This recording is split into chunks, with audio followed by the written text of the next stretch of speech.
আমার ইন্ডিয়া বয়কটি ভাবির পোলার এখন কোথায়? আমি তো তাদের হারিকেন দিয়ে হেজাক বাতি দিয়ে খুঁজে বেড়াইতেছি। আচ্ছা, এখন কেন আমার ভাবির পোলারা ইন্ডিয়া বয়কট মিছিল করে না? এখন কেন আমার ভাবির পোলাদের যে খালাতো ভাই, জেঠাতো ভাই, মামাতো ভাই, যেগুলো আমেরিকায় বসে থাকে সারাদিন ঘেউ ঘেউ করে ভারত বয়কট, ইন্ডিয়া বয়কট, সেই ভাবির পোলারাও তো এখন কথা বলে না। আমেরিকা থেকে উবার চালক আছে, এক উবার ড্রাইভার, তারপর ফ্রান্সে আর এক আছে ইউটিউবার। এই দুই ইউটিউবার এতদিন বাংলাদেশ চালাইছে। তো এই দুই ইউটিউবার এখন কোথায়? তারা তো এখন বলে না যে ইন্ডিয়া বয়কট। এখন সেই ভেপিনুর কোথায়? ভেপিনুর এখন গালফোলাম তারেক কোথায়? এখন যে সমস্ত আমার ভাবির পোলা রাশেদ ফাশেদ খাশেদ কী কী যেন নাম আমার ভাবির পোলারা, ইন্ডিয়া বয়কট, তারা এখন কোথায়? এই যে এখন শুনতেছি যে দিন নাই রাত নাই 5,000 টন, 7,000 টন, 8,000 টন ডিজেল আসতেছে। তো আমার ভাবির পোলারা এখন কোথায়? আপনারা যদি তাদের খুঁজে পান আমার জানাবেন। নাকি তারা শ্বশুর বাড়ি চলে গেছে, বাপের বাড়ি বাদ দিয়ে আমার ভাবিরে চাইরা তারা শাশুড়ির কাছে চলে গেছে, যে মায়ের আদরের ভাল লাগে না, এবার একটু শাশুড়ির আদরের জন্য দৌড়াইতেছে। ইন্ডিয়া বয়কট আন্দোলন কত করলো। সবচেয়ে মজার বিষয় হচ্ছে যে বাংলাদেশের রোহিঙ্গা উপদেষ্টা ছিল, তারপরে যেন কি উপদেষ্টা হয়েছে, এখন হয়ে গেছে পররাষ্ট্র মন্ত্রী। সেই রোহিঙ্গা মিনিস্টার ব্লেজার খলিল নাকি রজার খলিল, সে বলেছে যে বাংলাদেশে নাকি ভিসা না দেওয়ার কারণে মেডিকেলের মানবিক সমস্যা সৃষ্টি হয়েছে। তো এটা আগে মনে ছিল না? ভারতের সাথে যে সম্পর্ক বন্ধ করে দিলে বা ভারত আমাদের সাথে সম্পর্ক বন্ধ করলে মানবিক বিপর্যয় ঘটবে, এটা তো আমি আগেই বলেছি। তখন তো আমাদেরকে ভারতের দালাল, শেখ হাসিনার দোসর, আওয়ামী লীগের দোসর, নরেন্দ্র মোদীর দালাল, বিজেপির দালাল, RSSের দালাল, বাংলাদেশের বিজেপি শাখার প্রধান বানানো হয়েছিল আমারে। তো এখন তো ভাবির পোলাদের যে আব্বা রজার খলিল তো বলতেছে মানবিক বিপর্যয়। আমরা তো এটাই বলেছি। তো ভিসা না দিলে যদি মানবিক বিপর্যয় ঘটে, তাহলে ওই যে বলেছিলাম চাল ডাল নুন তেল যদি না দেয়, পেঁয়াজ যদি না দেয়, কচুর মুখে যদি না দেয়, এমনকি গাঁদা ফুলও যদি না দেয়, তাহলে দেশে কি হবে বলেন আপনারাই? এই কথাটি তো আমি বলেছি যে ভারতকে ছাড়া আপনি এক কদম চলতে পারবেন না, এক কদম উঠতেও পারবেন না, চলতে পারবেন না, এমনি বসতেও পারবেন না। আপনি ওষুধ ছাড়া চলতে পারবেন না, ভারতের কাঁচামাল ছাড়া চলতে পারবেন না, ভারতের শিল্পের কাঁচামাল ছাড়া আপনি চলতে পারবেন না। বাংলাদেশের গার্মেন্টস বিদেশে রপ্তানি করতে আপনি দিল্লির এয়ারপোর্ট ছাড়া চলতে পারবেন না। এগুলো তো আমরা বলি, তো আমরা বললেই দোষ হয়ে যায়। এখন ভিসার জন্য হাহাকার কেন? ভারত শুধু বলেছে যে এবার নাকি বিজনেস ভিসাও দেবে, মেডিকেল ভিসাও দেবে। তো একই যে ভারত বিরোধী আমার ভারত বয়কটি আমার ভাবির পোলারা এবং ভাবিরা ভাইয়েরা এখন চেলায় ভারত যাবে। এখন কি হবে? এই যে এত তেল আসে, এগুলো হিন্দু তেল না। বাংলাদেশে ভারতে গেলে নাকি হিন্দু হিন্দু গন্ধ করে। তো এই ডিজেলগুলো যখন আসবে, এটা হিন্দু হিন্দু গন্ধ করবে না? হ্যাঁ।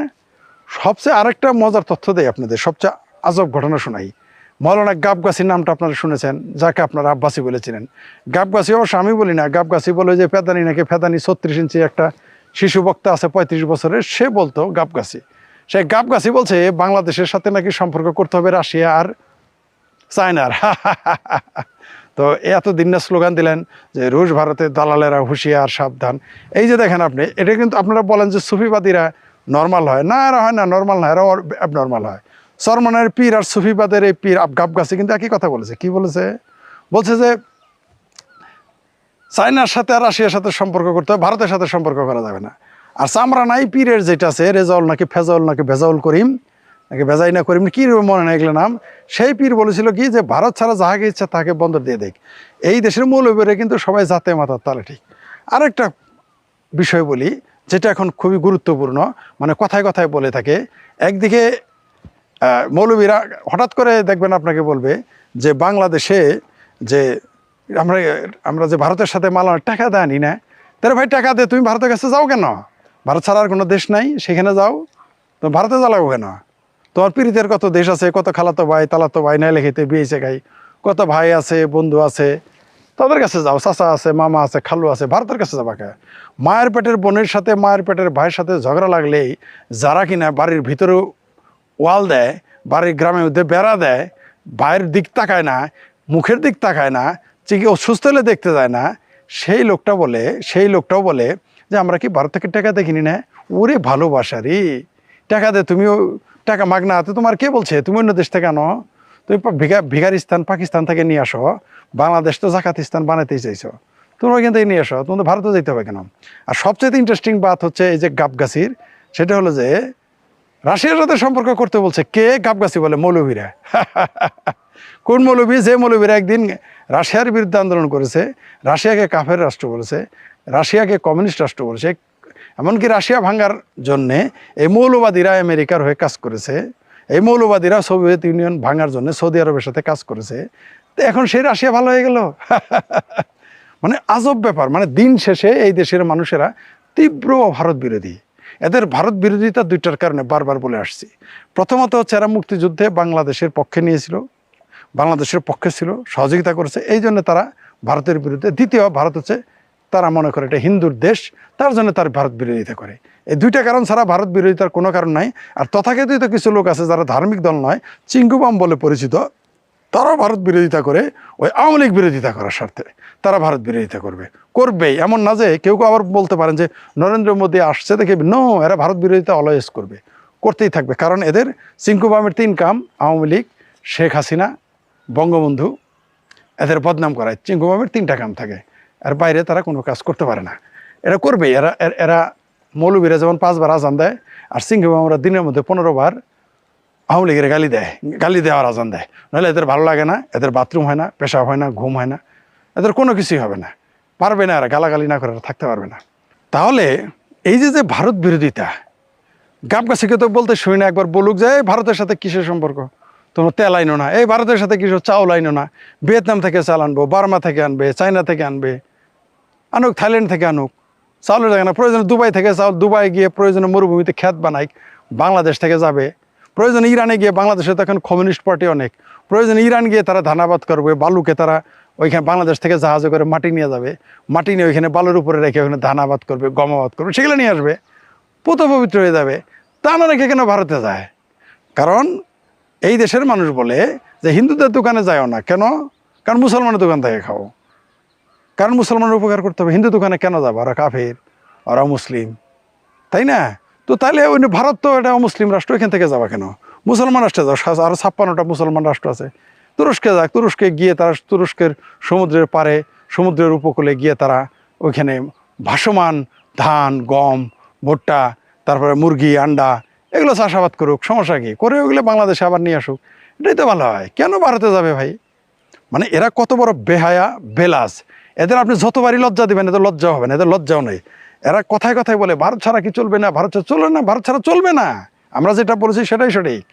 আবার দেখলাম আজকে ব্লেজার খলিল নাকি কে যেন বিএনপির কোন মেজর হাফিজ নাকি বলছে মুক্তিযুদ্ধে ভারত আমাদের সহযোগিতা করেছিল ইত্যাদি ইত্যাদি, মানে তেল মারতেছে ভারতের। এই কথাটা আমরা বললে হয়ে যেতাম ভারতের দালাল, কিন্তু তারা ওইটা বললেই ওটা তারা আলালে ঘরে দুলাল হয়ে যায়। মানে আমরা যে কথাটা বলবো সেটা বললেই হয়ে যাব আমরা দালাল, আর তারা সেটা বললে কি হবে এখন আপনারা বুঝে নেন। সবচেয়ে মজার বিষয় যে প্রতিদিনই ভারত থেকে সব সুবিধা নিচ্ছে এবং ভারতকে সুবিধা দিচ্ছে, তারপরেও বলা হয় আওয়ামী লীগ হচ্ছে ভারতের দালাল। আচ্ছা, আওয়ামী লীগ যদি ভারতের দালাল হয় তাহলে কিভাবে বিএনপি এখন ক্ষমতায় আসলো? আওয়ামী লীগকেই তো তারা ক্ষমতায় রেখে দিত। এই কথাটা বলতে গেলে বলবে, তখন দেখবেন যে ডাইনে যাবে, বায়ে যাবে। আবার ইদানিং দেখতেছি যে আবার দেখবেন যে কিছুদিন যদি দেরি হয়, ধরেন এই টার্ম 5 বছর ক্ষমতায় থাকলো, তাইলে আবার বাংলাদেশের আওয়ামী লীগের ভিতরে যারা কমিউনিস্ট পার্টি আছে এরাই দেখবেন সারাদিন ভারতের বিরুদ্ধে বলা শুরু করবে। আমি 1 বছর আগেই বলেছি যে যদি কোনো কারণে এই মানে আওয়ামী লীগ যদি ফিরে আসে, তাহলে এই যে চিঙ্কুবাম এবং যারা এই যে আমার ভাবির পোলারা যারা জুলাই সন্ত্রাসী, তারা বলবে যে আওয়ামী লীগকে ফিরিয়ে আনার জন্যেই 24-এর 5ই আগস্টের সন্ত্রাসী আন্দোলন ভারত ঘটিয়েছিল বলবে। আর যদি কোনো কারণে দেরি হয়ে যায় আওয়ামী লীগের ক্ষমতায় আসতে, তাহলে আওয়ামী লীগের যারা কমিউনিস্ট পার্টি আছে মধ্যে যুক্ত, তারা বলবে যে ভারত এটা ঘটিয়েছিল। মানে দুই দিক দিয়েই ভারতকে সবাই দুষবে। মানে ভারত বিরোধিতা এই দেশের একটা রোগ। আপনি দেখবেন শিখ মৌলবীরা না, শুধু অনেক কোট টাই পরা, ক্লিন শেপ করা লোক, এরাও দেখবেন সারাদিন ভারত বিরোধিতা করে। কারণ কি? আপনি কি মনে করেছেন সাম্রাজ্যবাদের কারণে ভারত বিরোধিতা করে? আপনি কি মনে করেছেন শুধু সীমান্তের কারণে ভারত বিরোধিতা করে? তো সীমান্তে এখন যে রোহিঙ্গারা যে এসে বসে মারামারি করে, তারপর আরাকান আর্মিরা এসে ঘুরে, এই ব্যাপারে তো আমরা কথা বলতে দেখি না তাদের। একবার আপনি শুনবেন না তাদের বিরুদ্ধে কথা বলতে। তো ভারত বিরোধিতা আসলে এই দেশের মানসিক রোগ। আর বারবার যেটা আমি বলি, ভারতেরও দুর্ভাগ্য এবং একই সাথে সৌভাগ্য যে কিছু বেখুমা রাষ্ট্র পেয়েছে, যে যারা কিছুই করতে পারবে না কিন্তু সারাদিন ভারতের সাথে চুলকানি ভারতকে চুলকাবে, এই জন্য ভারত হয়তো মাঝে মাঝে হাসে। আর তাদের দুর্ভাগ্য এই জন্য যে ভারতের প্রতিবেশী যত রাষ্ট্র আছে সবাই সুবিধা নিবে, সবাই কোনো না কোনো সুবিধা নিবে, কিন্তু ভারতকে তারা গালি দিবে। আর আমাদের বাংলাদেশের ভাগ্য ভালো, কপাল ভালো যে ভারতের মতো একটা নিরীহ শক্তিশালী প্রতিবেশী পেয়েছি। যদি এই প্রতিবেশীটা নিরীহ না হইতো, ভদ্র না হইতো, তাহলে বাংলাদেশ অস্তিত্বই থাকতো না। এটা আমি বারবার বলি। জানি না ভবিষ্যতে ভারত কি করবে বা বাংলাদেশ কি করবে।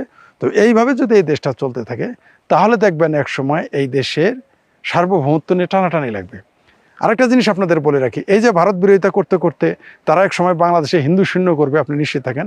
এই বাংলাদেশ যেদিন হিন্দু শূন্য হয়ে যাবে, স্পষ্ট করে বলে দেয়, বাংলাদেশ যেদিন হিন্দু শূন্য হয়ে যাবে, বাংলাদেশের কপালে আরও শনি ঠিক মতো ভর করবে।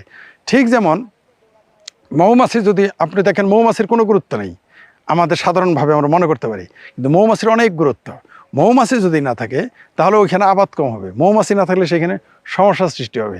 তেমনি এই বাংলাদেশে যেদিন দেখবেন হিন্দু শূন্য হয়ে যাবে, বাংলাদেশে নানাবিধ সমস্যার সৃষ্টি হবে। একটা উদাহরণ দিলাম মৌমাছির সাথে, যেমন মৌমাছি না থাকলে পরাগায়নে ঘাটতি হবে, পরাগায়নে কমতি হবে। এটা যারা বি কিপার, যারা মৌ চাষি এবং কৃষিবিদ, তারা সকলেই জানেন। ঠিক তেমনি যারা মনে করতেছেন যে হিন্দুদের তাড়িয়ে দেওয়ার পরে তারা খুব আরামে থাকবে, পাকিস্তানকে আরামে আছে, আফগানিস্তানকে আরামে আছে, এই যে মধ্যপ্রাচ্য থেকে সকল সংখ্যালঘুদের তাড়িয়ে দেওয়া হচ্ছে, খ্রিস্টানদের দেওয়া হচ্ছে ধীরে ধীরে, ইহুদিদের তো আগেই তাড়িয়ে দেওয়া হয়েছে, এখন খ্রিস্টানদের তাড়িয়ে দেওয়া হয়েছে, তা থেকে মধ্যপ্রাচ্য আস্তে আস্তে আরামে থাকতে পারতেছে। অনেকেই ভেবেছিল মধ্যপ্রাচ্যে অনেক টাকা পয়সা হচ্ছে, আরামে থাকা যাবে। টাকা পয়সা থাকলেও আরামে থাকা যায় না।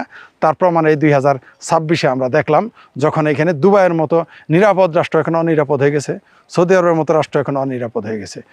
এটা মনে রাখেন, বাংলাদেশে যেদিন সংখ্যালঘু শূন্য হয়ে যাবে এবং ভারতের সাথে সম্পর্ক খারাপ হয়ে যাবে, এই বাংলাদেশ অস্তিত্ব থাকবে না, এদেশে মানুষ না খায় থাকবে। যেটা আমি আগে বলেছি যে ভারত ছাড়া আমরা এক কদম লড়তে পারবো না। এই আপনি সৌদি আরবের সাথে যদি আপনি পাঙ্গা নেন, কষ্টে থাকবেন, কিন্তু দেশ টিকে থাকবে, আপনিও টিকে থাকবেন।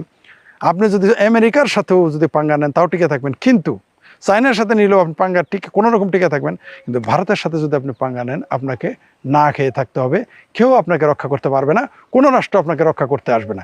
আপনারা দেখেছেন পাকিস্তান আফগানিস্তান যখন যুদ্ধ লেগেছে, কোনো মধ্যপ্রাচ্যের রাষ্ট্র কিন্তু আসে নাই।